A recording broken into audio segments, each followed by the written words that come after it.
What's at stake in the NFL's biggest game of Week 11? The Pittsburgh Steelers travel to Cleveland to take on the Browns in a game that means so much with inside the division. Also, it means a ton in the AFC playoffs. There's so much at stake for both teams as they both sit 6-3 and they collide Sunday in Cleveland. And this is going to be a monster matchup in an old school football game. Welcome back to Mic Drop Sports, everybody. I'm Jason. I appreciate you stopping by the channel. Let's talk about this game as we kick off Browns week here on the channel and start to break this game down and start to get into the nuts and bolts of it. First off, on this show, I want to talk about what it means for both teams. I want to talk about what a win does for both teams. As the Steelers sit 6-3, they've already got a win against these Browns. They're 1-0 this season against the Browns, beating them on primetime in what was a tough football game. And the Pittsburgh Steelers defense carried them. The Pittsburgh Steelers defense created timely turnovers, and they scored 14 points. Yeah, 14 points. And the Pittsburgh Steelers offense managed to get one touchdown, but the Pittsburgh Steelers offense was pretty anemic in that game. In this game, you're going to need the run game. You're going to need Jaylen Warren and Najee Harris, and you're going to need that front of the Pittsburgh Steelers offense to be big. And they're going to need to play tough, and they're going to need to come down and really lay some hits on this Browns defensive front and really get that initial push. They can't allow the Browns to be pushing them back. They can't allow the Browns to win that battle inside the trenches. That's where this game is going to be won and lost. This game means so much. And if you can't get hyped for this type of game as a player, you shouldn't be playing in the NFL. This type of rivalry game, this type of game that means so much, you should be coming out of your skin to want to play in this football game. Especially between two of the NFL's longest standing, most historic franchises in the history of the league. This game means a ton. And if you're a Pittsburgh Steelers fan, this is where you wanted to sit come November. This is what you envisioned in the summer. This is where you wanted to be. And I get the football team isn't putting up the numbers that you want them to put up. I get that Kenny Pickett has sucked. I get that Matt Canada has sucked, but they've come up big in big moments. They've came up and done things that had to be done. Yeah, getting a win in late in the game. That's what matters, wins and losses. Doesn't matter how you get there. If you hoist the Lombardi Trophy at the end of the season, does it matter how you got there? Does it matter how you won it? Absolutely not. Absolutely not. It does not. And the Pittsburgh Steelers need to internalize that thought. It doesn't matter how we get there as long as we get there. And if you're the Pittsburgh Steelers, continue to be a tough, gritty football team. Continue to be a team that finds ways to win when it's most important. Continue to be a team that doesn't lay down for anybody, even when you're behind. Don't let the Browns, if they jump out to a lead on you, don't allow that to discourage you and hinder your team in any way, shape, or form.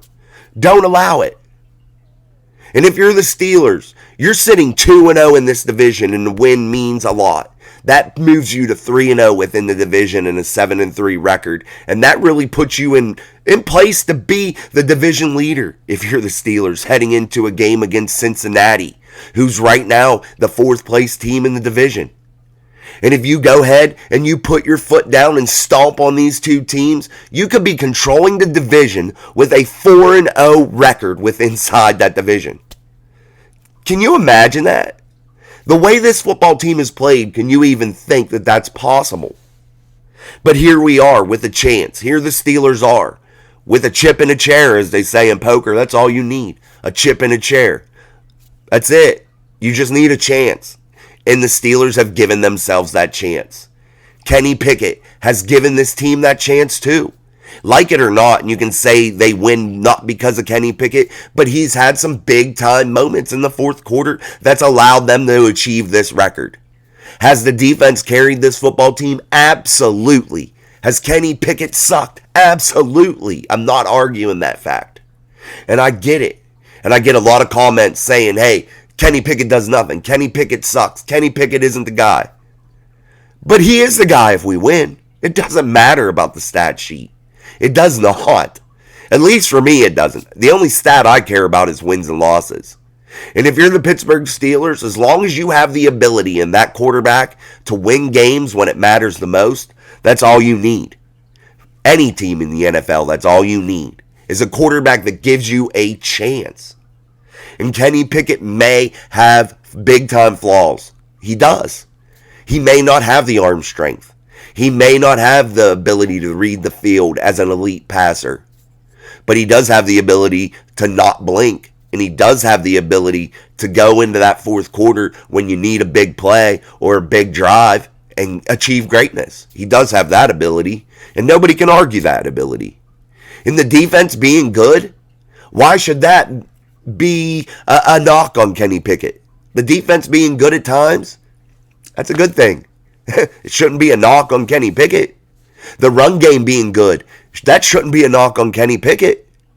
Kenny Pickett is being asked to do what, guys? Throw the ball under 25 times a game, complete over 70% of your passes, and not turn it over. That's what he's being asked to do. That's what he's being asked to do. He's being asked to go 14, 16 of 22, no picks, and hopefully get a score. That's all he's being asked to do. And that's it. It's a simple formula. But now the Steelers do find themselves in a little bit of a tough spot. All these injuries mounting up. You don't have Minka right now. You don't have an inside linebacking core that is complete. You're lacking a lot there. And hopefully some of these guys they bring up from the practice squad are able to rise to the occasion and get in there and want to prove something. Get in there and play good football. That's what we need. Guys that are hungry. Guys that want to prove something. And hopefully that happens for the Steelers. The Steelers did get back Cameron Hayward from his longtime absence. That has helped. The emergence of Joey Porter Jr., that has helped. Patrick Peterson had a big game last week. And I know everybody's going to say, the Packers suck. The Packers are subpar. I get that. They do suck. But every team in the NFL has a chance to win every Sunday. We hear it all the time, any given Sunday. Any of these teams can win. They're all professionals. It doesn't matter.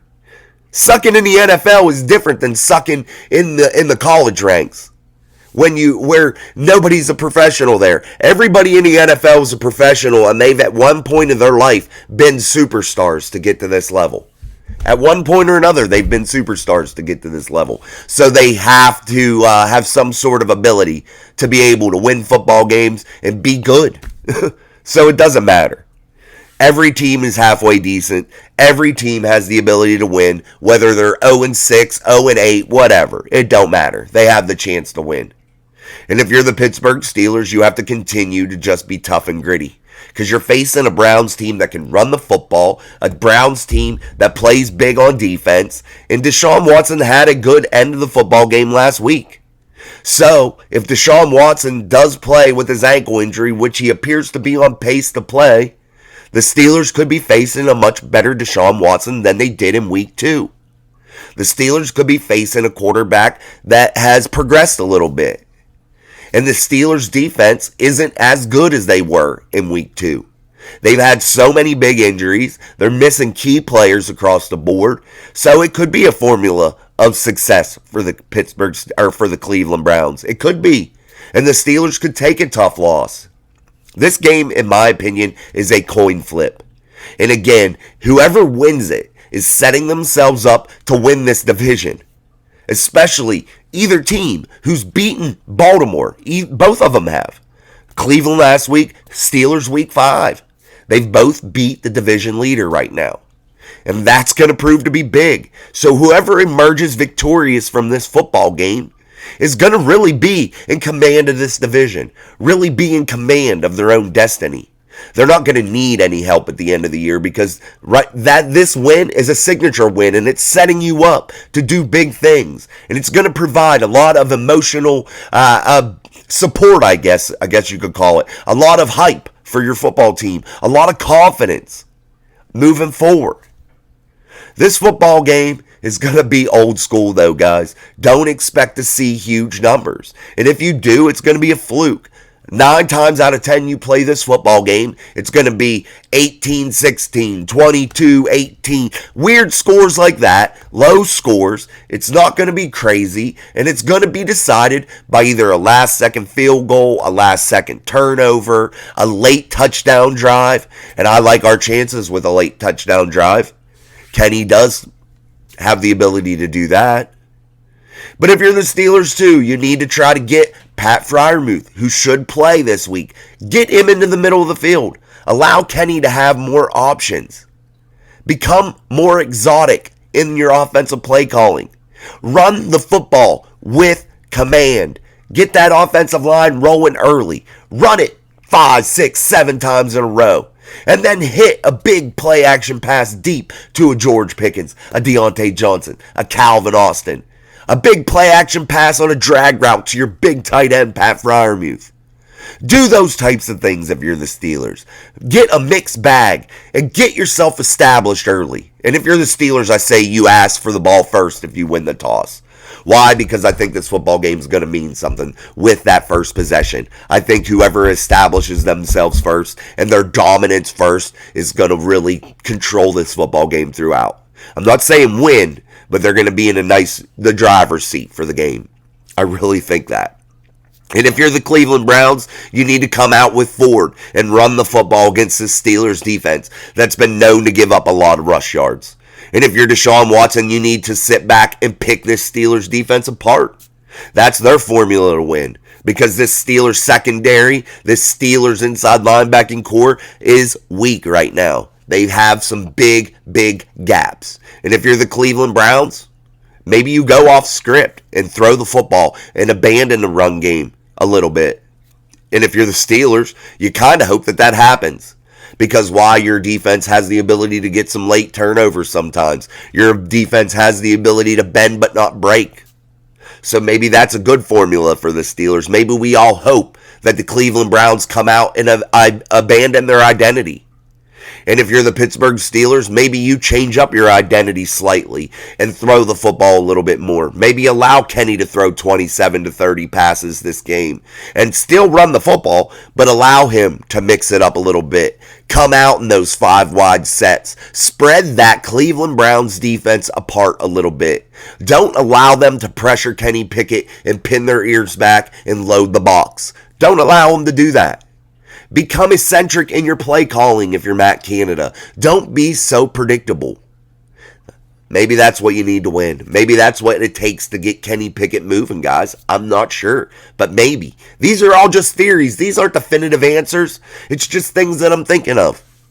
And if you're the Pittsburgh Steelers on defense, you have to create different looks to disguise and to help that inside linebacking core.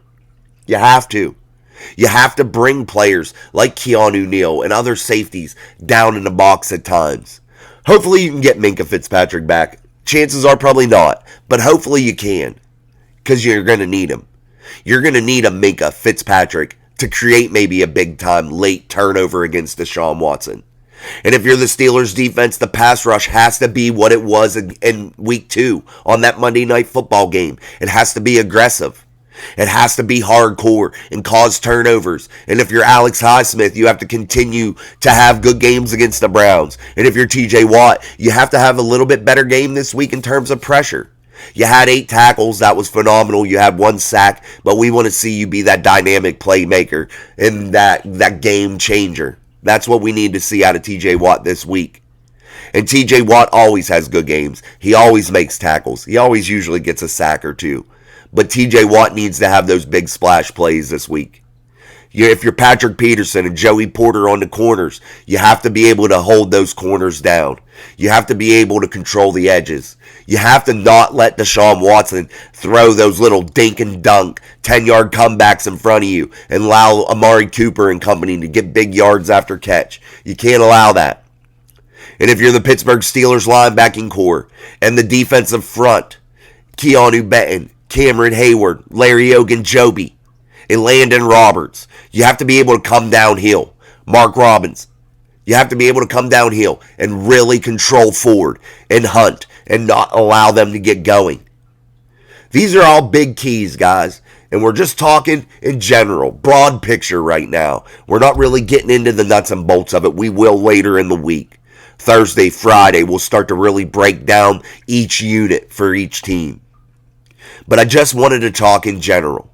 I just wanted to give everyone a little bit of a start on Browns week, a little bit of stuff to think about, and how much this game really means. If you're the Pittsburgh Steelers and you win these next two games, guys, you are sitting pretty. You are in real control. And you, as a fan, are probably going to ask yourself, how the hell did they get here, one? And can they do it long term? Can this work long term? Can it win in the playoffs? And I've seen comments where people say, I'd rather not go to the playoffs and get my butt beat. What, you'd rather lose and not get in the playoffs? Come on now. That's not cool. We want to get in the playoffs. We want extra football. We want to be able to enjoy these games. Yeah, they're nail biters, but hey, they're fun to watch. And if you're the Steelers and you beat Cleveland, you're 3-0 inside this division. That's amazing.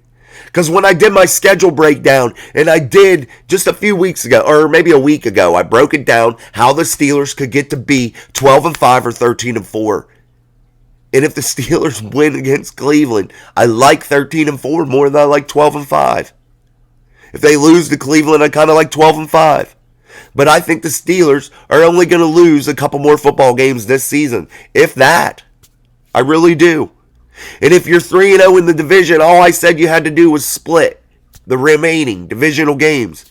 And being 3-0 in the division gives you a lot of leeway to get to that 4-2 mark inside the division with the remaining games that you have left. I said you needed to split them, and winning one against the Browns and taking two from them this season is going to be big, big time. Because no matter what happens, you're going to still hold those two wins over the Browns' head. And that's going to be big, especially if it comes down to the Browns, Ravens, Steelers all having pretty damn close or similar records. It's going to matter a bunch at the end on who wins this division. And these divisional games now are more important than ever, guys. More important than ever. And like I said, if you're a Steelers fan, this is what you dreamed of over the summer. This is where you wanted to be. This is where you envisioned this team during the preseason. It may not be statistically where you wanted them to be, but this is where you wanted them to be in terms of the division race, in terms of the AFC playoffs. A chance. A big-time chance. They didn't dig themselves into a hole this season to start. They went, and now they're 6-3. They've achieved what they haven't the last couple seasons. A team that didn't dig themselves into a big hole to where they have to battle out. It's just going to be a magical ride, guys. And I hope you all enjoy it. And I hope we all can look past some of the statistics and just enjoy W's. Sorry, guys, I still have my cold. Still battling through it. Just talking, I'm getting lightheaded from doing it. So I appreciate you all sticking with me. Sticking with the channel. My last video has done super well. Way over 2,000 views. Tons of comments. Tons of likes. I really appreciate the support for that video, and I hope you guys continue to support the channel in that same way. We've almost hit the 800 subscriber mark. Let's get to 1,000 before the end of the weekend. That's the goal. Let's spread the news of Mike Drop Sports, spread the news of the channel, and really try to build this Steelers community and of like-minded guys that like to talk Steelers, and I think it's fun. And you may not agree with me all the time. I may not agree with you, but that's where it's fun. That's why it's cool. I answer all the comments. It's not like the normal channels to where they just ignore everything you say. They don't answer any of the comments. Really, they don't. And it's kind of lame. But anyway, and it's not the same old box media bullshit here. We're not talking about, oh, what are the Steelers going to do next year? Let's worry about this damn season right now. Let's worry about the 2023 Steelers. Let's not worry about what we're going to do in 2024. Let's talk about that in the offseason, guys. Let's worry about this Steelers team and what they're doing now. I could see if they were out of it, then okay. But you see these other creators putting out videos every day of where the Steelers need to go in 2024. What's going to set up this Steelers team in 2024? Where are they going to turn? Who cares? Let's worry about 2024 when it comes. Let's worry about this 2023 Steelers football team and where this Steelers team could end up when the smoke settles and the dust clears and the AFC North champion is crowned. Let's see where this team ends up. Thanks for watching Mike Drop Sports. Continue to subscribe to the channel, like, share, whatever. Do it all. I appreciate it. You guys don't know how much I appreciate it. And again, I'll answer as many comments as fast as I can. And until next time, peace.